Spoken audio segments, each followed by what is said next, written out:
Hey everybody, welcome to BirdLife's Birding at Home Facebook Live series. My name's Milly Formby and I'm a Migratory Shorebird Project Officer at BirdLife Australia. This Saturday is World Migratory Bird Day and the theme this year is Birds Connect Our World. So today we'll be chatting about all things migratory shorebirds, and by the end of this talk I hope I'll have you convinced that shorebirds are the most awesome birds in the world. If you have any burning questions about shorebirds during the talk, you can pop those in the comments and I'll be answering some of those at the end of the talk. And our team will also be posting links to some of the things I'll be talking about during the talk, so you can check those out too. But firstly, the big question, what is a shorebird? Well, that's a great question, Millie. Shorebirds are a group of bird species that can't land on water, so they're different to other seabirds like seagulls and are commonly referred to as waders because they're most often seen feeding or roosting in wetlands and mudflats and intertidal areas where they feed. In Australia, there's more than 50 species of shorebirds, and most of those are migratory. We also have resident shorebirds as well that spend the time in Australia year round, but migratory birds don't do that. And they have several different families within that shorebird grouping, and they have fabulous names like godwits, godwits and curlews, sandpipers, knots, stints, turnstone, snipe, and pratincoles. Now, shorebirds, they spend most of their time here in Australia during their non-breeding season, which for us is spring to early autumn. Then around March, April, they head off on this epic journey from Australia all the way up to the Arctic tundra. It's about 12,500 kilometres away. So by the time they do their northward and their southward migration, that's a round trip of around 25,000 kilometres. It's pretty phenomenal. To get there, they follow a bird migratory highway that's called the East Asian-Australasian Flyway. And there are 8 global flyways in the world, and the East Asian Australasian flyway, it has the most species and the most number of individuals as well, with about 6 million waders estimated to use that route every single year. And to be able to make that epic journey, they take binge eating to the next level. And just before they migrate, they'll eat lots and lots of food, and their bills are adapted in all different shapes and sizes to feed on different things that live at varying depths in the mud or the sand to reduce competition between the species. And they can detect their food in the sand or the mud with these specialized pressure sensors in the bill called Herbst corpuscles. What a great name. And it works in the same way as bat echolocation does when they probe into the sand, and they can sense where the prey is that way. And the kinds of foods they eat, they like to eat invertebrates, so things like shellfish, clams, pippies, crabs, shrimp. They'll also eat sea cucumbers, that sort of thing. And they eat all this food to build up vital stores of fat and protein. And some shorebirds, they even double their body size in weight before they take off. And here's an example of a big fat shorebird just before it takes off. And they look like little sumo wrestlers before they're about to head off on their journey. They also undergo some pretty big, rapid physiological changes before they take off on migration too. So to be super energy efficient on the flight, they shrink all of their muscles that they don't need for flying. So the muscles in their legs get smaller, but also the muscles in their gut, because they're not going to be eating or drinking on the flight. And the flight muscles they use get bigger, which makes sense. So the chest muscles, but also the heart muscle gets bigger, so it can pump more oxygen carrying blood around the body for that massive flight, because they actually flap their wings the entire way. They're not a gliding bird like some other migratory species are. And on top of all of that, if that wasn't enough, they're also using this food to obtain enough energy to be able to molt into beautiful breeding plumage. So they have a non-breeding plumage and a breeding plumage at different times of the year. And this big fat red knot here is sporting some beautiful brick red breeding plumage, but in the non-breeding season, when they're here in Australia, they look more like this, and this is a red knot in non-breeding plumage. So it's a bit more drab and grey. And they will, once they get back here in Australia, they will molt from their breeding plumage into a non-breeding plumage again. And as you can imagine, their flight feathers are pretty shot after flying that far, so they need to renew those feathers as well. So it's really high energy needs there of these birds to undertake these journeys. And the smallest species to undertake this journey is the little redneck stint, and it only weighs about 25 grams, as much as a Tim Tam, about the same size as a Tim Tam, this little redneck stint. And amazingly, it can fly up to 5,000 kilometers in one go, which is just phenomenal. And equally impressive is one of our other shorebird species. This is a bar-tailed godwit, and it holds the world record for the longest flight non-stop for any bird species in the world, not just migratory shorebirds, but all birds together. And this particular godwit I've got on my screen is a very famous female godwit, and her name is E7. She was fitted with a satellite transmitter in New Zealand a few years ago, and she was then tracked crossing the Pacific Ocean on her southward migration from Alaska all the way back to New Zealand on a non-stop continuous flight that stretched just under 12,000 kilometers over 9 days. So if you can imagine flying for 9 days without any food, without any water, flapping your wings the entire way, it's pretty phenomenal. Now, when these birds get up to the Arctic tundra, they are nesting on the ground. So the breeding plumage that they molt into is not just for attracting a mate, it's also for helping them be super cryptic on the ground because they're ground nesting birds. And in this photo, you can see as a male godwit sitting there in the moss and the grass on incubating some eggs. So it's really hard to see there. And the eggs and the chicks themselves are also super camouflaged. So this is some godwit chicks here sitting in the nest. Absolutely adorable, totes adorbs.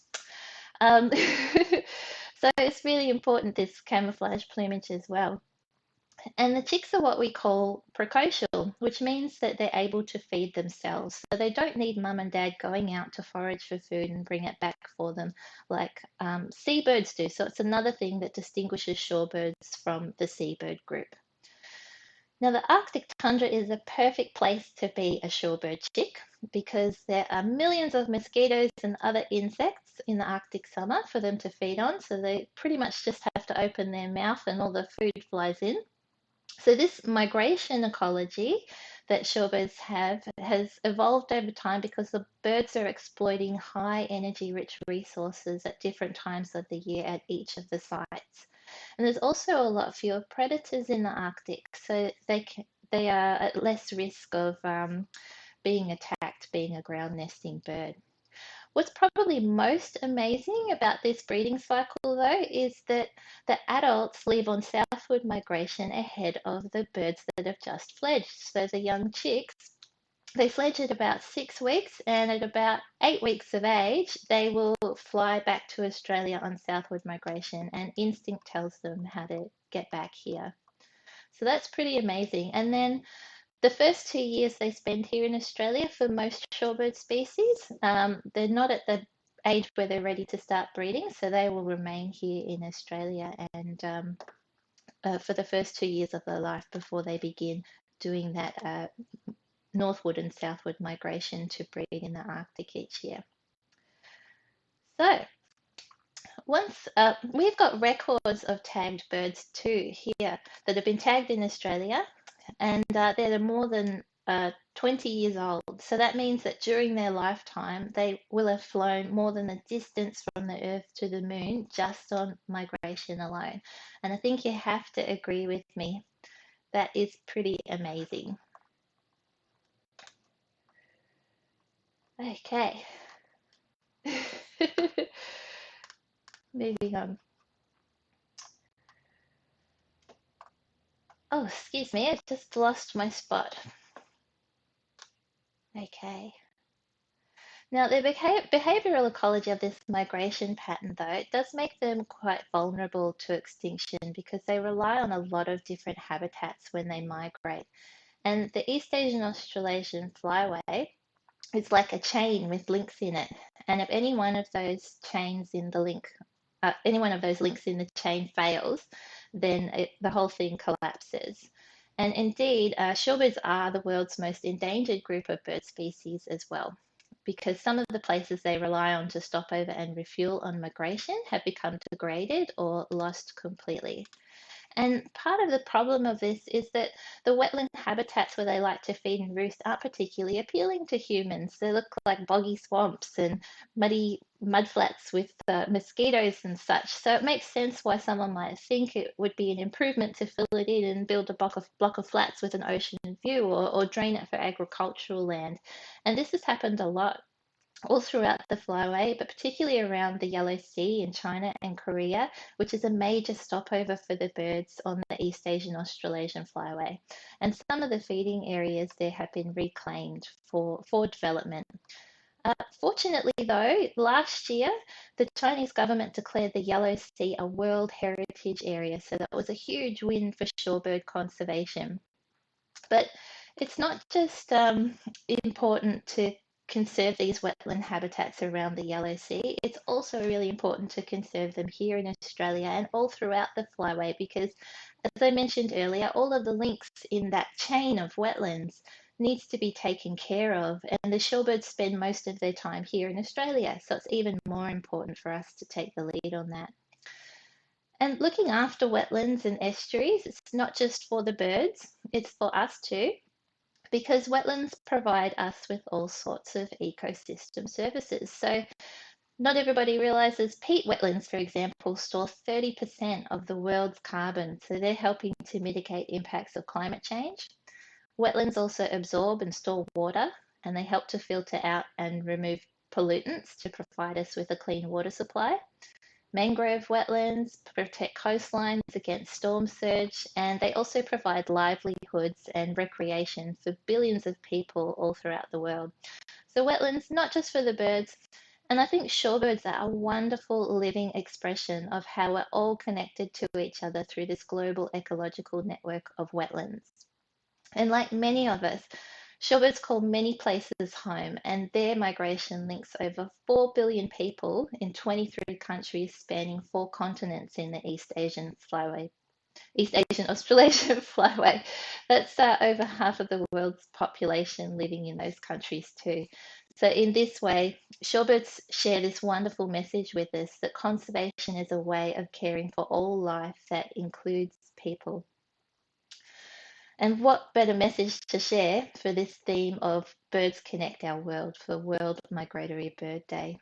And one of the things I love most about working in shorebird conservation are the connections that I've made with other people who live in all these different countries all throughout the world who love shorebirds as much as I do.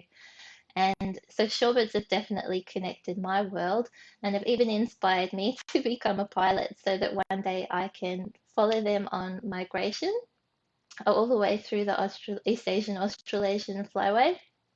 And I'm currently doing a project. It's called Wing Threads, and you can check that out. I'm pretty sure Tanya will be putting that link in the comments there.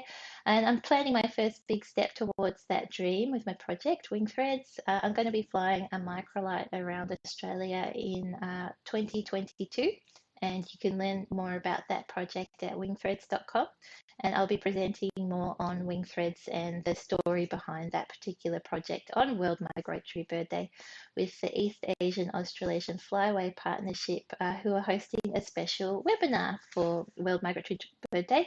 Myself, as well as author Jackie Karen, artist Kate Gorringe Smith, and musicians Anthony Albrecht and Simone Slattery from the Bowerbird Collective, which you may know from, they did a wonderful performance called Where Song Began. And they'll be doing a performance on that day too. So I'm really excited to be speaking about our shared love of shorebirds on that day on Saturday. Um, If you've been enjoying the shorebird cartoons that I've been showing in the talk as well, you can also check out some more of those on the Wing Threads website at Meet the Shorebirds. So, by now, I hope I have convinced you that shorebirds are totally awesome, and as such, I can only guess that you'd like to go out and see some shorebirds yourself in your local area.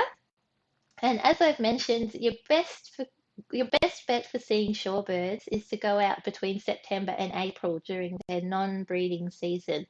So we're just outside of that time at this time of year now. Most of them have headed off north, but they should be back around late August, September. Um, you can look up where you can find different species of shorebirds if you've got a field guide. I've got the Slater one. I also like to use the Pizzy and Night app on my phone, and this excellent Australian bird guide for from CSIRO as well. You can also get on BirdLife's bird data uh, app or on the website. You can check out where different shorebird species are on the map on bird data as well. You can register an account for bird data for free. And then you can also record all of your shorebird sightings when you go out looking for them on the bird data app, which helps out our national shorebird monitoring program. And if you'd like to learn more about our monitoring program, you can go to the BirdLife website, check out the National Shorebirds 2020 or National Shorebird Monitoring page through our website, and you'll be able to find out more about that there too. And when you're out and about, there's several things you can do to help take care of our migratory shorebirds and their habitat. So the main thing is to minimize the disturbance to the birds as much as possible when you're around any wetlands or estuaries where the birds are, because you don't want to cause them any unnecessary energy expenditure. So they need that energy for doing the flight, but also for maintaining their feathers and molting and all of those other things I mentioned earlier. So keep your dog on a leash if you're out on the beach with your doggo, or if you're in a vehicle or a boat or horse riding, whatever, make sure you stay at least 250 meters away from any feeding or roosting birds so they don't get disturbed. If you're on foot, we recommend about 100 meters. And it's really good to have a telescope actually if you've got shorebirds, because you do need to maintain that distance away from them. And also, if you're out and about, make sure you take home any rubbish with you. If you're out fishing, take home your fishing gear or any plastic that they might get tangled up in or that they might pick up and eat because they think it's food. Okay, I haven't gone into all the different species today because there's so many of them, and they're not the easiest birds to identify either if you're a birding beginner. But if you're interested in learning how to ID shorebirds, we have some excellent resources that you might like to take advantage of. So if you go to the BirdLife website, Migratory Shorebird Program page, which I mentioned earlier, you'll find a PDF version of the Shorebird ID booklet that you can download for free there. And there are also instructions there too for how you can order a printed copy of the booklet as well. And here's the awesome bit.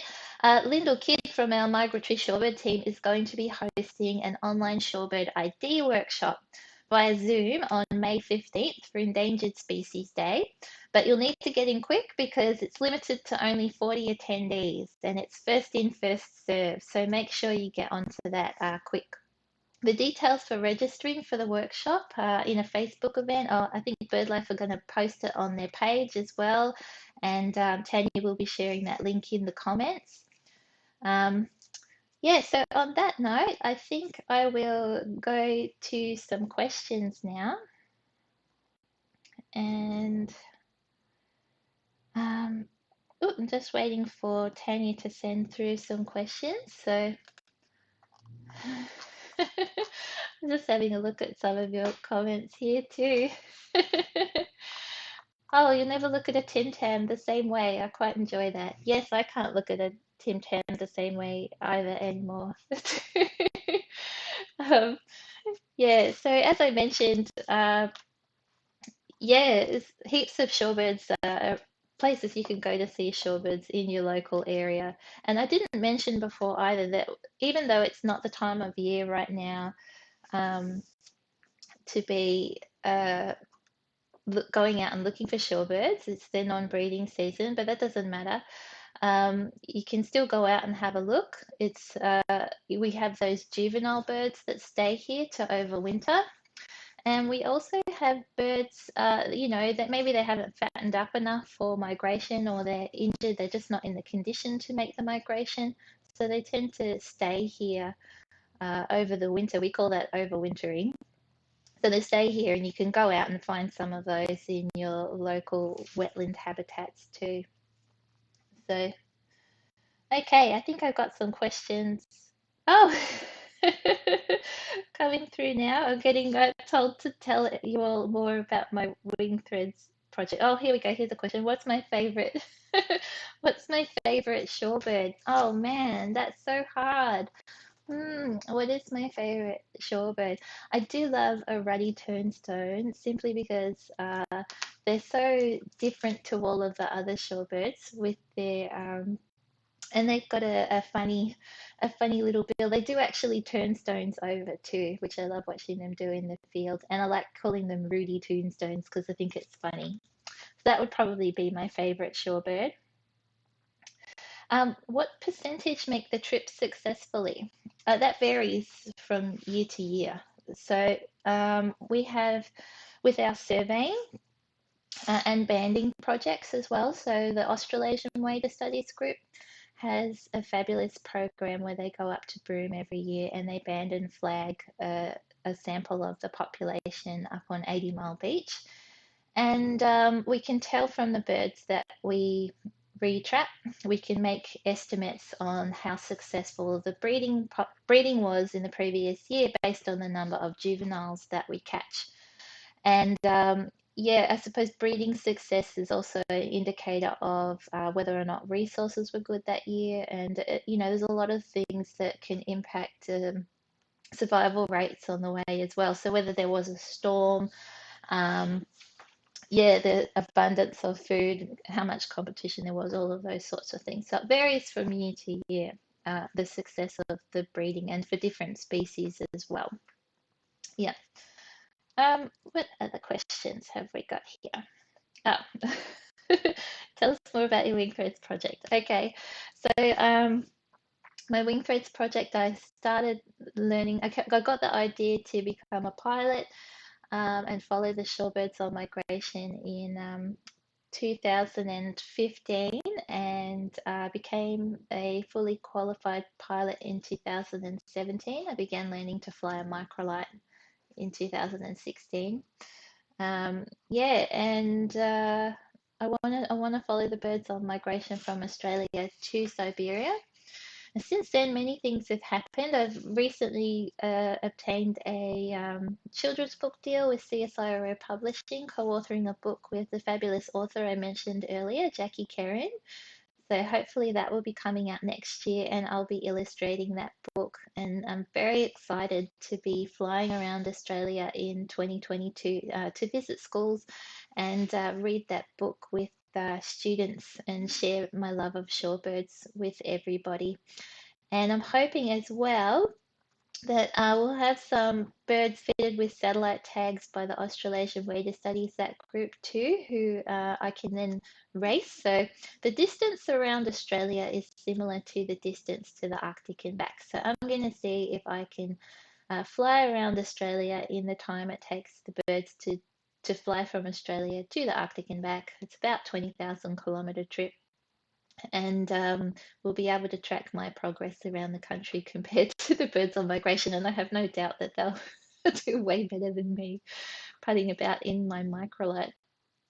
Yeah, so that's my little aircraft there. I was fortunate enough to be able to help build that myself with the guys from Airborne who make that aircraft a couple of years ago, which was really exciting. And yeah, just still working towards that project. So I'm very excited to bring you more of that in the near future.